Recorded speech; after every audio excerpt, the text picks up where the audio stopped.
नमस्कार, मैं विजय शुक्ला। आप देख रहे हैं क्राइम न्यूज नेटवर्क। अब तो हद ही हो गई भूमि माफियाओं के द्वारा जिस तरह से लोगों से रंगदारी मांगी जाती थी। ताज़ा मामला पटना के गोपालपुर थाना इलाके से आ रहा है, जहां पटना उच्च न्यायालय के अधिवक्ता से जिस तरह से पटना के गोपालपुर थाना इलाके के भूमि माफियाओं के द्वारा रंगदारी मांगी गई। पीड़ित ने गोपालपुर थाना में आवेदन दे दिया है। गोपालपुर थाना की टीम ने उनको आश्वासन दिया है कि इसमें जो भी दोषी होंगे उस पर कड़ी से कड़ी कार्रवाई करेंगे।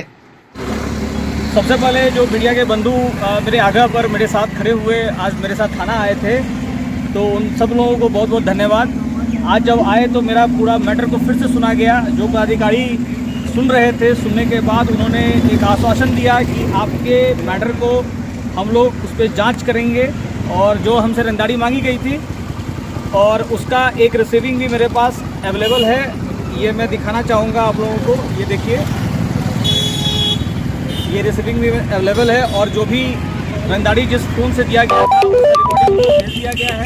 जाँच होगी। उन्होंने आश्वासन दिया है कि इस पर एकदम कड़ी से कड़ी कार्रवाई तुरंत से तुरंत की जाएगी।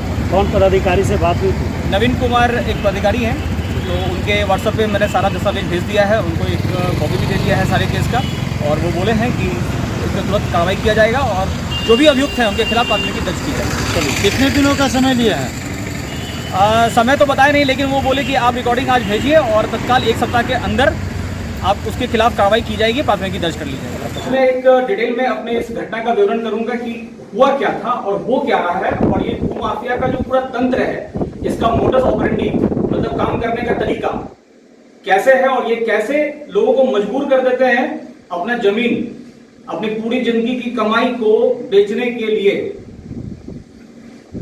हुआ ऐसा कि पिछले साल 2023 में 11 दिसंबर 2023 को मुझे, मेरा जमीन है आपका बैरिया कर्णपुरा के आगे एक जोड़बिघा गांव पड़ता है, तो वहीं 2 कट्ठे का प्लॉट है जो मेरी माताजी किरण कुमारी के नाम से रजिस्टर्ड है, जो मेरे पिताजी खरीदे थे करीब 1996 में। 1996 का वो परचेजिंग है। उस जमीन का सारा दस्तावेज मेरे पास मौजूद है, जो भी दस्तावेज होना चाहिए था। 11 दिसंबर 2023 को मुझे एक फोन आता है। उसमें एक वहां के स्थानीय है, उनका नाम चंदन सिंह है। तो वो हमको बोलते हैं कि ऐसा है कि आपका जमीन है यहाँ पे, आप यहाँ बाउंड्री करवाने जा रहे हैं, तो हम आपको बाउंड्री नहीं करने देंगे। बोले क्यों भाई, आप बाउंड्री क्यों नहीं करने दीजिएगा? तो ऐसा है कि आपका 2 कट्ठा जमीन है, तो 1 कट्ठा जमीन हमको चाहिए। और ये ऑन रिकॉर्ड जो मेरे मोबाइल फोन में रिकॉर्ड हुआ, वो थ्रेटिंग था कि हमको 2 कट्ठा में से 1 कट्ठा जमीन चाहिए। हम देने से इंकार कर दिए, तो बोले कि आप यहां कभी भी भवन का निर्माण नहीं कर सकते। हमें ठीक है। कोर्ट के लिए लेट हो रहा था, किसी तरह से हम कोर्ट पहुंचे। अब दिमाग में चल रहा था कि आखिर इस शख्स का इतना हिम्मत कैसे हुआ कि वो रंगदारी मांग रहा है 1 कट्ठा जमीन दे दो, और वो भी एक प्रैक्टिसिंग एडवोकेट, पटना हाईकोर्ट के प्रैक्टिसिंग एडवोकेट से मांग रहा है कि 1 कट्ठा जमीन दे दो। ठीक है। एक दिन तो सोचते अपने सीनियर से बात किए, जो मेरे मित्र बंधु थे सबसे बात किए कि भाई ऐसे ऐसे मेरे साथ रंगदारी गया है, वो रंगदारी डिमांड कर रहा है 1 कट्ठा जमीन, क्या करें नहीं करें। अगले दिन हमको लगा कि मैं अब हम लोग इस पेशा में हैं, तो हम अपने क्लाइंट को क्या सजेशन देते हैं? अपने क्लाइंट को सजेशन देते हैं कि आप लीगली जाइए, अगर आपके साथ गलत हो रहा है तो आप पुलिस में जाइए, पुलिस आपकी मदद करेगी, आप कोर्ट में जाइए, कोर्ट आपका मदद करेगा। तो हम अपने आप को दूसरा रास्ता हम भी अख्तियार नहीं करना चाहते थे, हम भी थाना गए। 12 दिसंबर 2023 हम थाना गए। थाना में मैंने लिखित आवेदन दिया, तो वहां जो बैठे थे उस समय अधिकारी थे थाना में, तो वो उसको कॉल किए तो वो आदमी बताया कि नहीं ऐसा कोई रंगदारी का विषय नहीं है, वो डिमार्केशन का इशू है कि थोड़ा नापी में हम दोनों के बीच में विवाद है।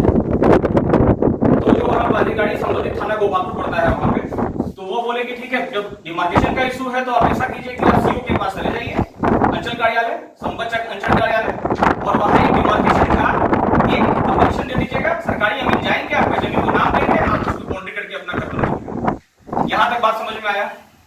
संबचक अंचल कार्यालय गए, मेरा वहां से नापी होने विलंब होने लगा, और कुछ आवेदन ऐसा दिया गया जिसके कारण असंतुष्ट होकर के पटना हाईकोर्ट में हमको एक CWC करना पड़ा। तो CWC जैसी 8001/2024, इसमें 18 जुलाई 2024 को इस केस में एक आदेश पारित हुआ जिसमें सीओ सर्किल ऑफिसर संपर्क को ये डायरेक्शन मिला कि वो जाकर के वो जमीन को नापेंगे। अब सर्किल ऑफिसर संपर्क से उनको 22 तारीख को उनको फोन आता है, 22 जुलाई 2024 को, कि आपके जमीन का नापी है, आप आ जाइए। उस दिन हम लोग यहां से जाएंगे और आपके जमीन को नापेंगे, फिर आपको जैसे बाउंड्री करना होगा आप बाउंड्री कीजिएगा। हम ये बात बोले भी सर्किल ऑफिसर को कि सर आप जा रहे हैं वहां, अब वो लोग भूमाफिया है, भूमाफिया का तंत्र इतना मजबूत है कि आपको इतना आसानी से नापी करने देगा नहीं, तो आप थाने में एक आवेदन दे दीजिए और कुछ सुरक्षा बल ले लीजिए, महिला पुलिस के साथ ले लीजिए, ठीक है, कि ताकि विधि व्यवस्था वहां कायम रहे। वो बोले कि सर कोई दिक्कत नहीं है, वहां दिक्कत होगा तो करेंगे।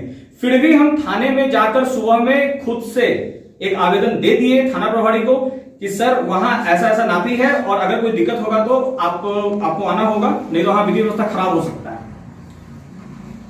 अब वहां जब जाते हैं हम लोग, नापी शुरू हो जाता है। अचानक कुछ दिन में चंदन सिंह एवं उनके कई सारे गुंडे वहां पहुंच जाते हैं और सरकारी अमीन को धमकाने लगते हैं कि ये नापी कैसे हो रहा है, बिना मेरे आदेश से कैसे हो रहा है, और वो काम वहां पे रोक देते हैं। हम 112 को फोन करते हैं, 112 अपने समय से वहां से थाना से चल देता है। जब तक 112 के पुलिस अधिकारी को आने में वक्त लगता है तब तक ये लोग प्लॉट पे टिकते हैं, और जैसे ही अधिकारी महोदय वहां पहुंचते हैं उसके पहले ये सब लोग वहां से भाग जाते हैं। अब सरकारी अमीन तो काम रोक दिया डर के मारे, अब काम तो रुक गया, काम तो हुआ नहीं, सीमांकन हुआ नहीं, अब वो लोग वापस फिर चले गए। इसके बाद हमको कहा गया कि आप वहां पहुंचिए, थाना पहुंचिए, उसको भी थाना बुलाते हैं। हमने सर यहीं से आप उसको फोन कीजिए और थाना बुलाइए। तो बोले ठीक है, ऐसा है कि हाँ ठीक है, लाइन नंबर दीजिए। तो वो फोन किए तो चंदन ही फोन उठाया, और जब बुलाया गया तो वो बोला कि ठीक है हम थाना पहुंच रहे हैं। जब हम लोग सब लोग थाना पहुंचे, मेरा पूरा परिवार, मेरी माताजी भी थी, मेरे पिताजी भी थे, सब लोग थे। जब हम लोग पूरा थाना पहुंच गए, जब उसको दोबारा फोन किया गया तो वो बोला कि ऐसा है कि मेरी वाइफ प्रेग्नेंट है और इस कारण से हम थाना नहीं आ सकते हैं, और वो थाना नहीं आया।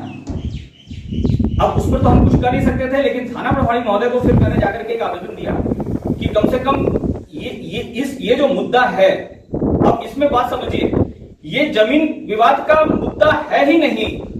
बस इसी क्लैरिफिकेशन के लिए इस प्रेस कॉन्फ्रेंस को बुलाना मुझे आवश्यक लगा कि ये जमीन विवाद का मुद्दा है ही नहीं, कंप्लीट रंगदारी है, एक्सटॉर्शन ऑफ मनी है। अब एक्सटॉर्शन ऑफ मनी को अगर जमीन विवाद, भूमि विवाद का रूप दिया जा रहा है तो ये कहीं ना कहीं ये पूरा भूमाफिया तंत्र का एक मोडस ऑपरेंडी है कि आप एक कोई भी केस कर दीजिए किसी जमीन पे, वो जमीन तो फिर बिकेगा नहीं। जब बिकेगा नहीं तो जिनका जमीन है वो आपसे औने पौने में सेटलमेंट करने के लिए मजबूर हो जाएंगे।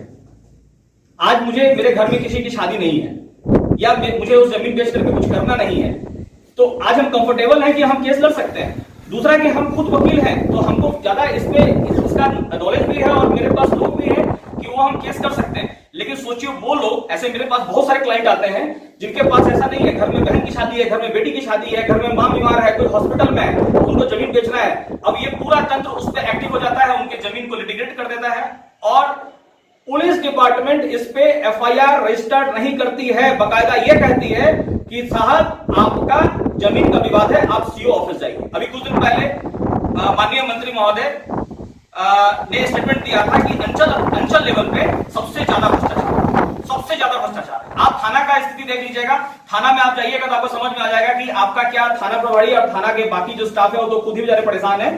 ठीक है, थाना प्रभारी महोदय का कहना है कि हमारे पास सिपाही नहीं है, हम कैसे ऑपरेट कर सकते हैं। ठीक है, अब इन सब मुद्दों में एक बड़ा प्रश्न हमारे सामने ये आता है, जिस प्रश्न के साथ मैं अपने प्रेस कॉन्फ्रेंस को समापन करूंगा कि क्या ये भूमि का विवाद है या एक्सटॉर्शन ऑफ मनी है।